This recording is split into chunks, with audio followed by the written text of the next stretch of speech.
Okay, so we're playing a flam accent number 2.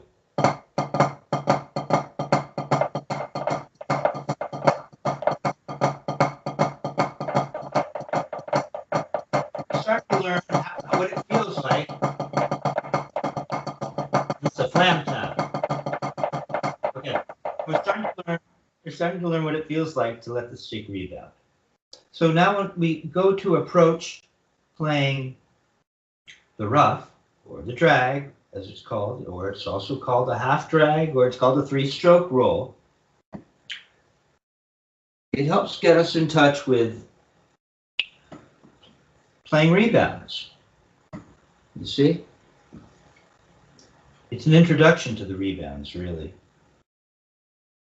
And up until now, we've been using the fulcrum that exists in the wrists.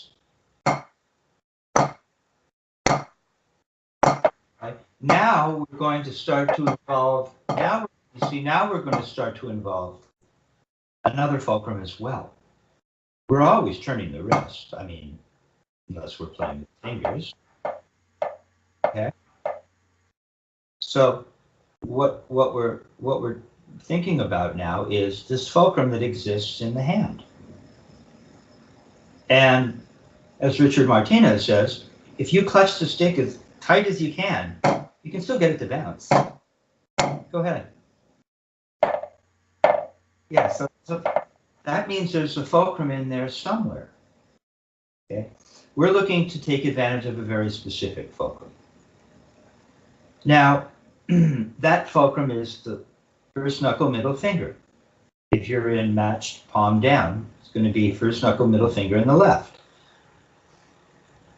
One of the ways to help a student get in touch with this, or to believe it, is if we go into French, and I just turn and allow that stick to rebound, it really feels like you can really feel that fulcrum in the first finger, the index finger, right? Now, if I rotate into half turned over, and I do that, now it feels like the fulcrum has moved back a little bit. Now the fulcrum seems to be somewhere in between the first finger and the middle finger. And then if I roll over further into palm down, it feels like the fulcrum has moved further back, and now it's in the middle finger. See, it feels different than this. It feels different than this. And we can prove it to ourselves. Okay, we're looking to develop this particular technique. Typically, we work in palm down, although when we play the drums, we're in half turned over, we're in French. There are no rules. But these are the principles that we're looking to discover, understand when we're in the world of practicing on a practice pad. Okay. Now, that means that when we turn our wrists for a single, it's different than turning for a rebound. Although there will be many similarities. We always want to have that available to us.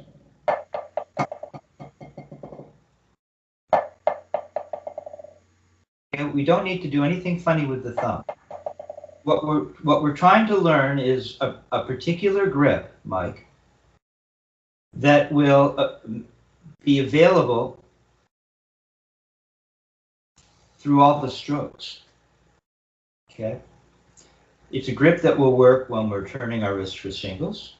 It shouldn't change much when we go to play rebounds. It shouldn't change much if we go to play up and down motions. And so this grip is important in that way. So as we go to play really, really fast singles, I bet you're not doing this. See, so you're not finding a grip that'll work for everything. Okay? So we want a grip that will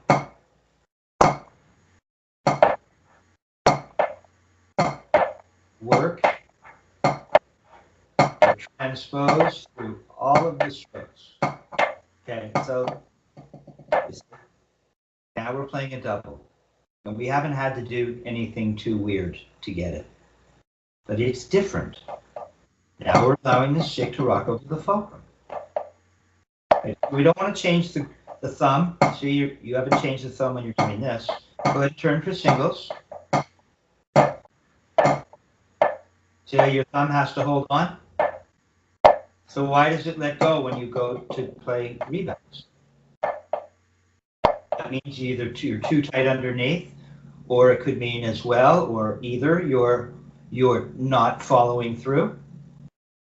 You want to follow through until you finish all your notes.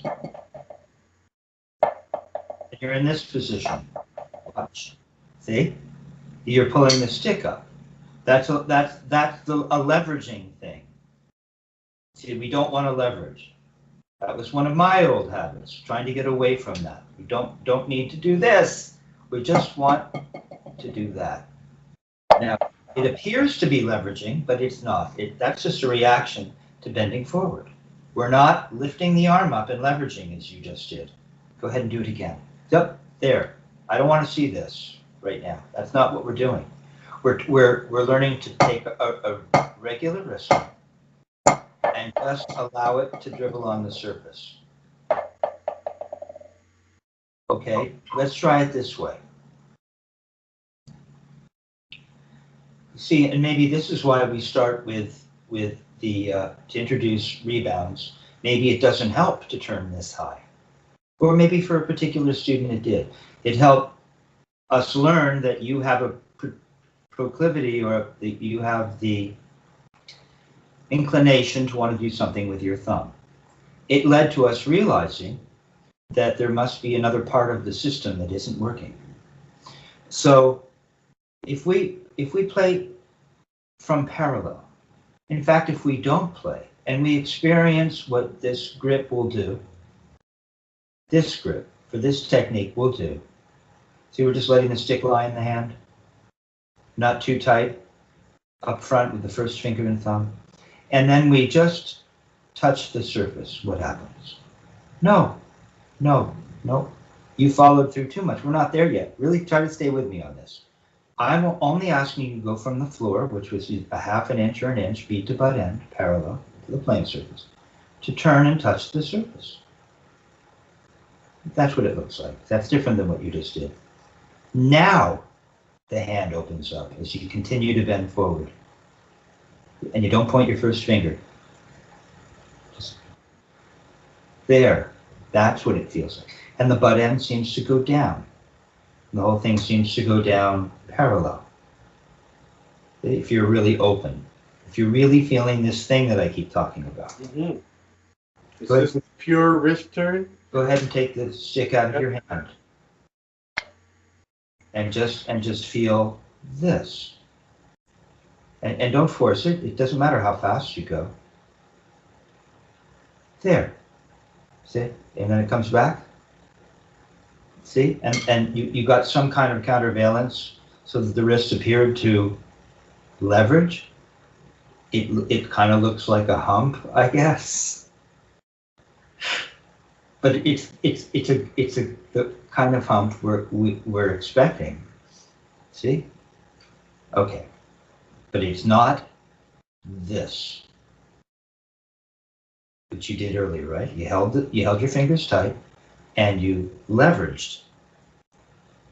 That's different than this. There you go. Okay, so let's try that with the stick in our hand again. We're just going to touch. The hand doesn't open up. When you're in real time, it kind of feels like the whole thing just goes down smoothly. But if you really spend the time to look at what's happening, it goes down thusly, so that the tip touches. It hardly moves. Oh, you don't bend and open up yet. It just has to go to here. And now it's going to open up as you continue your journey. And the stick might be rebounding at that time. No, don't lift your arm up and leverage. Try it again. No, start from the floor, touch, and then continue bending forward, following through. Yeah, you don't have to lift your arm up. Just leave it alone. You want the stick to go down. Okay, good. And you bring it back, and it'll come back to where you started. There. And you'll notice, just like you had a tendency to want to open up your hand before or as you got to the surface, and then you realize, oh, it opens up after I get to the surface. Well, with this experiment, go ahead and do that again and open up. Touch, and then let it open. No, wait. Stay with me. Stay with me. Okay, now you're going to start to bend the wrist, bring the wrist back towards the ceiling, but the bead's going to stay on the surface. No, you're lifting your arm up. You're leveraging. That's an air saw top there. When did it come off the surface? When I closed my grip. That's when not I went back to parallel when I returned to the floor. Let's try, see how detailed and minute each motion and response is.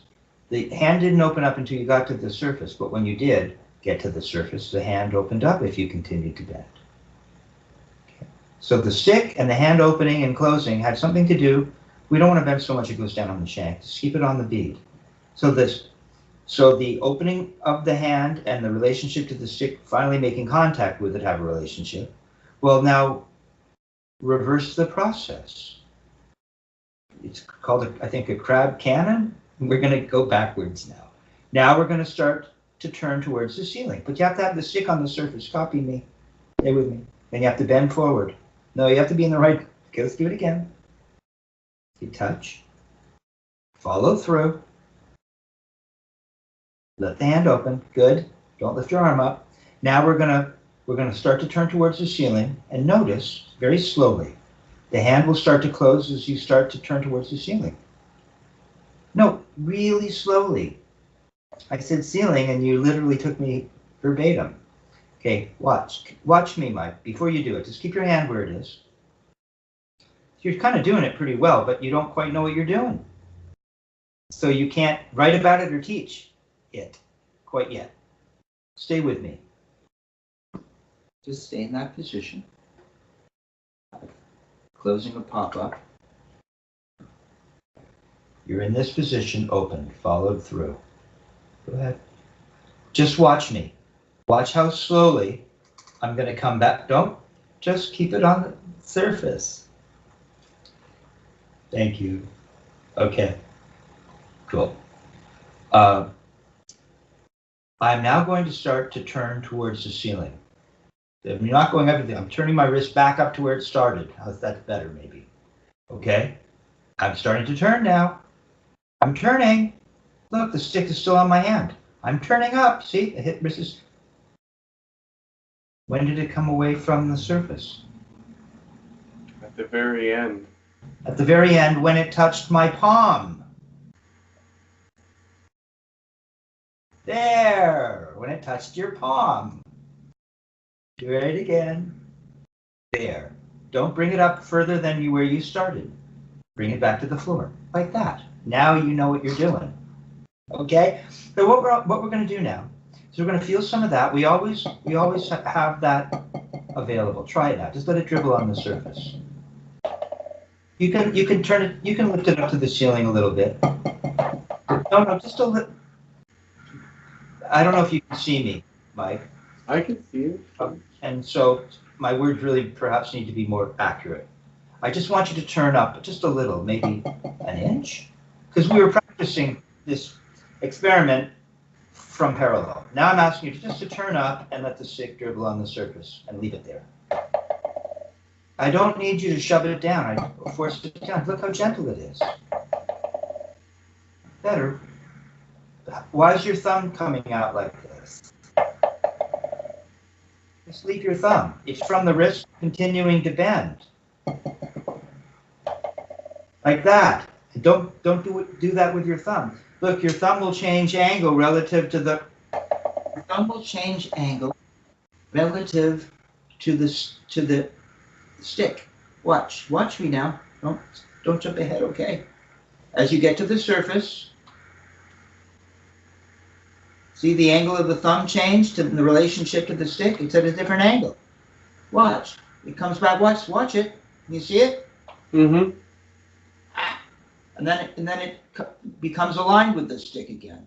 It's at an angle. It doesn't do this. It's moving. It's more about friction, and you're trying to manipulate. You're doing something. Yeah, leave your thumb like that, and just bend forward and feel how the hand opens up, and notice that the thumb doesn't change its position. Go ahead, try.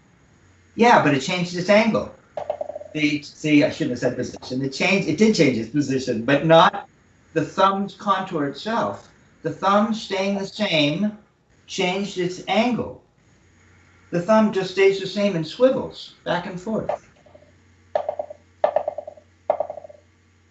It's not swivels that way, swivels this way. See, it changes angle relative to the stick. It's aligned with the stick, and then as you bend forward, it's at a little bit of an angle. Okay, let's figure that out. No, now you're leveraging again. Remember when you just laid the stick on the surface? I don't want to turn this into a mosaic. Small, wow, yeah. Okay. I just want you to bend forward and touch the surface.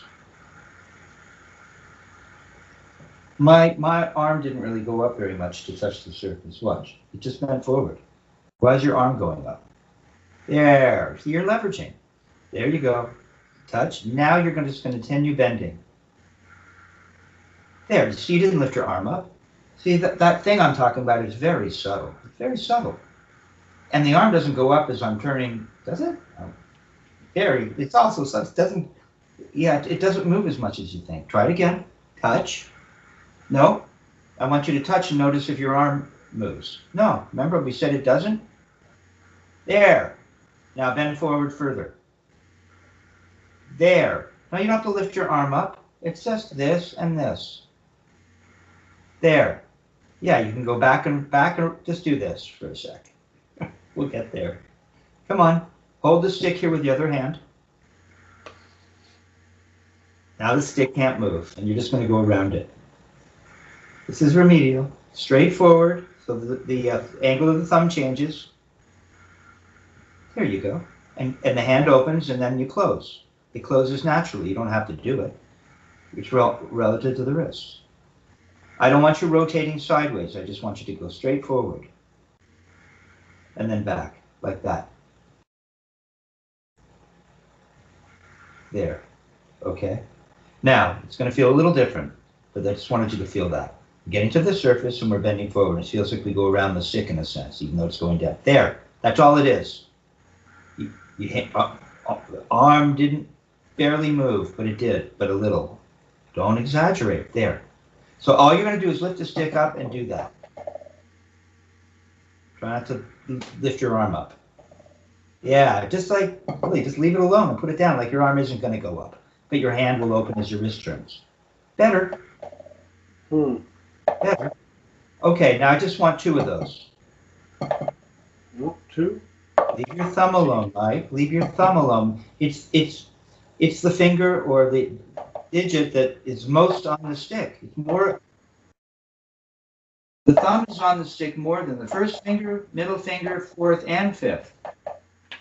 If you analyze it, all of that pad is on the stick. Look at it. Don't take it off. You need it. As you get playing really loud, you'll need it, and then you'll have changed your grip, and there'll be no continuity from this to turning really high and loud. You'll be holding it that way. Go ahead and turn like this. And stop. Stop. See, you're holding. Now just leave it alone. Whatever change of pressure there might be from playing that loud, we don't even talk about. Now, do you just let the stick bounce a few times? Leave your thumb like that. Yeah, there. See? It doesn't need to change. You don't have to do something funny with it or let go with it. Yeah, just turn and get a couple notes. Let your hand open up. And nice and easy. Just 2 notes. Nice little turn. 1 inch up high. Just turn 1 inch. You did it with your thumb again. Put your thumb back. There you go. There you go. Just 2 notes. 2 little notes. Quieter. There you go. Leave your thumb alone. No, not faster. Quieter. There you go. See? Two nice even notes. Now I want you to take your other hand, and I want it to make a downstroke.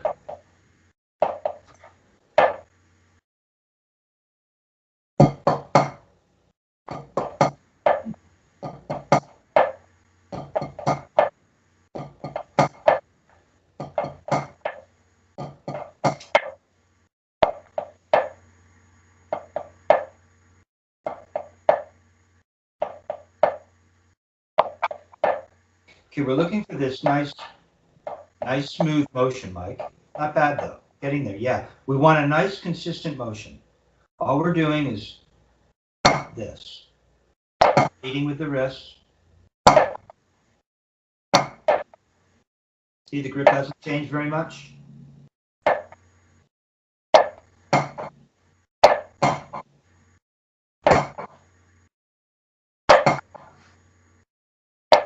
No, I'm turning higher than you. Look.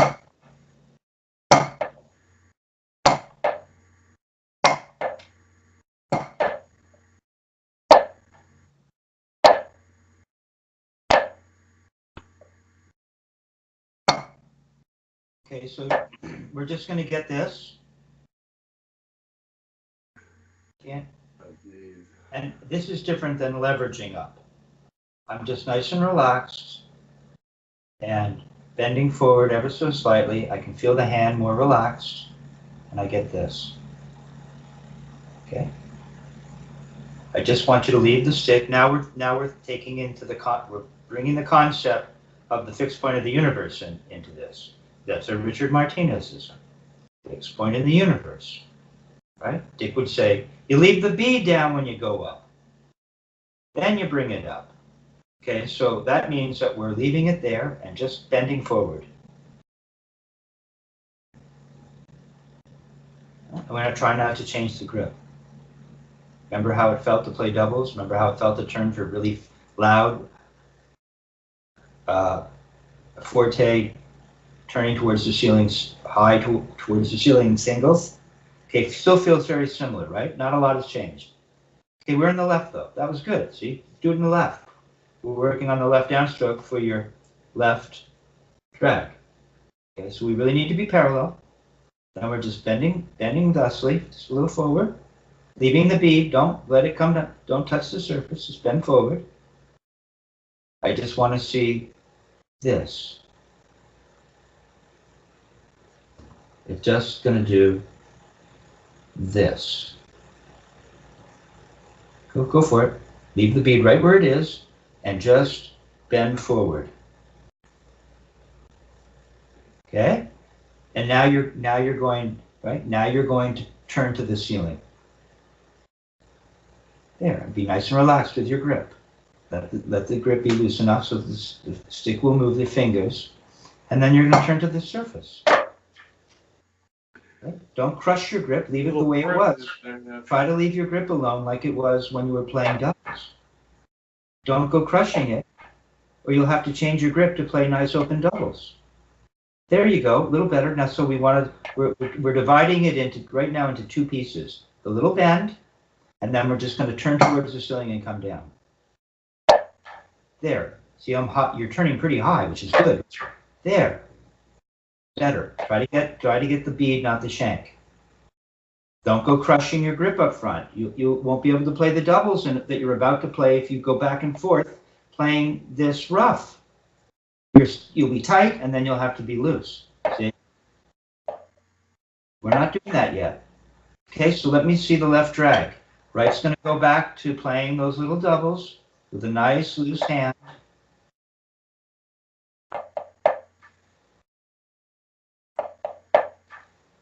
Don't crush the left. Don't change your grip in the left. Okay, and if you look at the, what is it, onomatopoeia? If you look at Murray's description, he describes this stroke as ta-ta-ta, pianissimo, pianissimo, forte, ta-ta-ta. We were going left, Mike. Just stay there. A little bend in the left as you go up. and then you cock the wrist or turn it towards the ceiling for a nice, big, comfortable wrist turn. Nice, smooth. Go ahead. Ta-ta-ta. Okay, let's see if you can go the other way. Already you're crushing your grip in the left. See, your left is too crushed. No, and you're not just turning, you're doing something like this now. What are you doing? Something twisty? Like you were were a traditional player.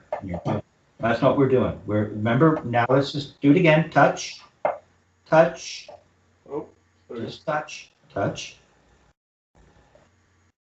Doesn't open up, remember? You see, the opening up thing, okay, let's go back to it.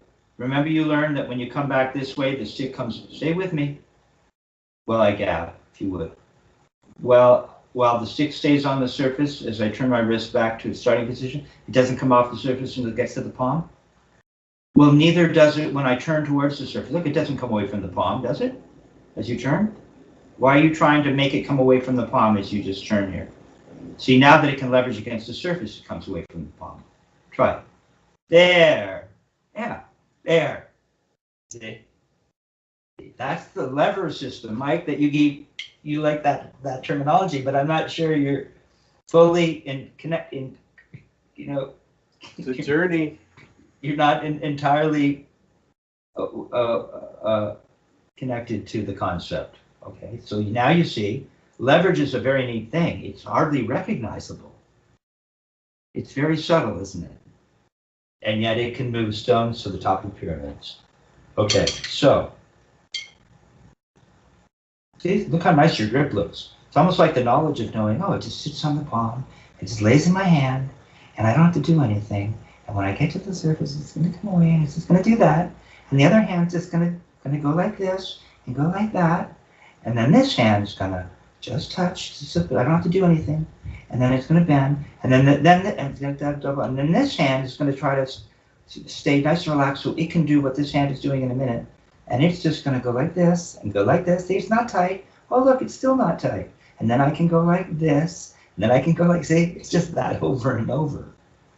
Okay, try it. No, wait, we're working on, you lost your continuity of thought. We're just trying to get the left to play a double right now. We're thinking about the palm. You don't have to leverage everything. It just barely moves away from the palm. For 2 little notes. Yeah, you see, you don't have to do all that. See, it ruins it if you leverage and get that weird hump. The leveraging ruins everything. There, see? See, there you go. This. The leverage is different than you think. The leverage isn't this. The leverage is somewhere, it's much smaller. Okay, much better. Now you're going to play your downstroke. You're going to have to go over the right. So the right is the bend, cocking, right? We just broke it into, no, you don't go yanking it up with your arm. It's this little bend again. You see, how would I describe it? You see, we're just leveraging, Mike. Again, this leverage, stay with me. This leveraging thing is working for you.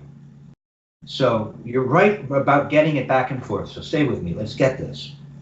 The leveraging thing, again, just like it's like you thought it was something like this to get a double when you realize, oh, it just needs to come away from the palm that much. What am I doing? It doesn't do all that. Well, neither does it when you go to make a throw. Again, the wrist is king. Okay? So instead of yanking the arm up to leverage, which is what you kind of just did, yeah, I'm going to get this momentum. No. It's much smaller. This is like a modified throw.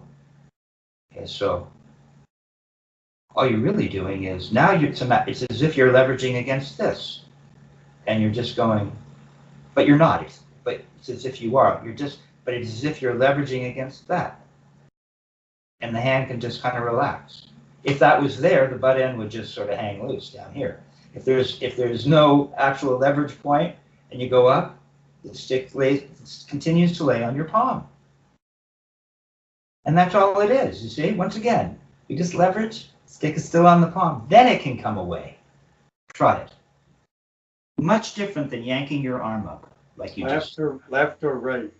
Well, we'll work on your right. So you're just getting in that little leverage against, it's the fixed point in the universe, but there's no actual real surface, so the stick will just stay on your palm. There, smaller than you thought, right? There you go. Now turn your wrist to the ceiling and let everything go, baby. Come on, make it one smooth motion. Don't hold it up in the air. Okay, better. Now put the left with it. In the double? Putting the Pachatora in. Remember, you don't need to leverage much in the left either. Now, right does its little leveragey thing, but there's nothing to leverage against except the fixed point in your imagination. Some mathematical formula. Leave the B down, though. You need to get that little bend in the right. That little bend with the stick still laying on the palm. See if you can hold all that in your mind.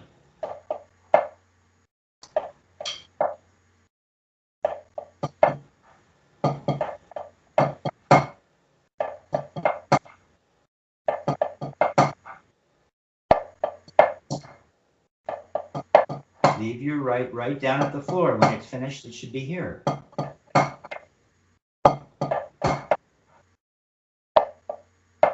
You've got to give me a little throw in the right. That means a little bend and a turning of the wrist to the ceiling. Every time, just like that. There you go.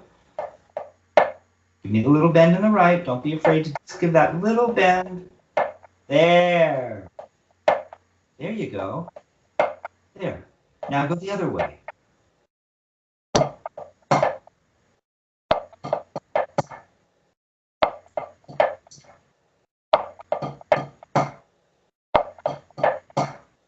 Little bend in the wrist for the throw in the left. Whoops. Remember that little tiny, I think that's the old puppet on a string. I'll throw that one in for everyone loves the puppet on a string. Little puppet on a string. It's tiny. Jeez.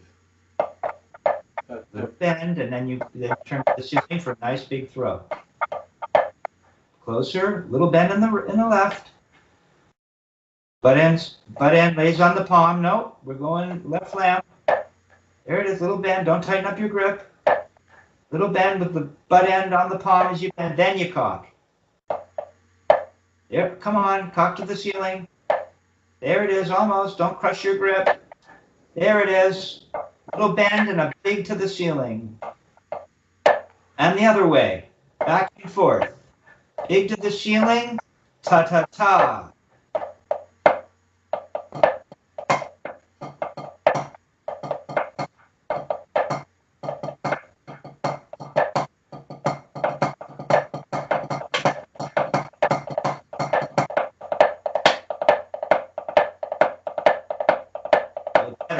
Better. Your left is starting to close up, not quite getting that bend. See, at this speed, now you're coming in contact with the surface, so as you bend forward, that butt end may come away from the palm a little sooner. Things will change, but the basic concept will be there. You're too closed in your thumbs. Remember, we learned what a good double was. We learned what a good big single wrist turn is. We noticed that we could keep the thumb the same if we requested a rebound and didn't do something funny with our thumb, but left it alone. But if you try to get to that speed playing alternating drags, and you end up like this, it's over. How can you slow it back down? Now everything's got to change. How can you play a double with everything tight and closed? Remember, it's nice and open. Your doubles are open. Like that. You see, you don't have to do very much. Everything moves slow. The leveraging is so tiny. You see, that's what people miss. So it's hard to see. That's what I was saying. If you could get it by just watching it, everybody would be Buddy Rich because there's plenty of videos out. Right? So to be good looking because he's so hard to see. Okay. Well, we do want this whole thing to come together. And it will if you honor these principles. And just to conclude, So all we're doing is honoring these motions. We are learning about a relaxed grip so that when we turn for doubles, we might actually experience the thumb not having to change, the first finger not having to change, but that the fingers might elongate and the butt end will come away from the palm because you've made contact with the surface. We're honoring the fact that in the other hand that goes to throw, we want to feel what would be that imaginary fixed point in the universe. If there's no stick in your hand, maybe you'd consider this point right here a fixed point. So see, you're just going to go up. See the fingers relax just a little. Yeah, if you put your thumb here as an actual physical axis, but I want your hand I don't want it over here. I want it here where you're playing. See, and then you put your other hand pointing there. See, I'd want to be down closer to where. So you're way above this. You're not at the there. And then from there, so everything feels like it might when you're playing. And then from there, if you just bend forward, that's your fixed point. Just a little. Remember, you didn't need to bend that much. You got your throw a couple times, more than a couple times. So that you did that, right? And then you turned away from your fixed point to the ceiling. Go ahead, do it. Now turn up. Better. Turn even a little more. Ah, there it is. So we're honoring those kinds of motions. That means we have to be cognizant of the level or hopefully the lack of tension that exists in the hand. We want to maintain consistency in the hand so it doesn't have to continually modulate to accommodate what we're requesting in terms of strokes. We can just forget about them. Okay, if we just honor these principles, these simple motions that are all connected to what did I call them? Not the 7 basic strokes, the 7 cornerstones of this technique. Okay, good job, Mike. Thank you, Kevin. You're welcome.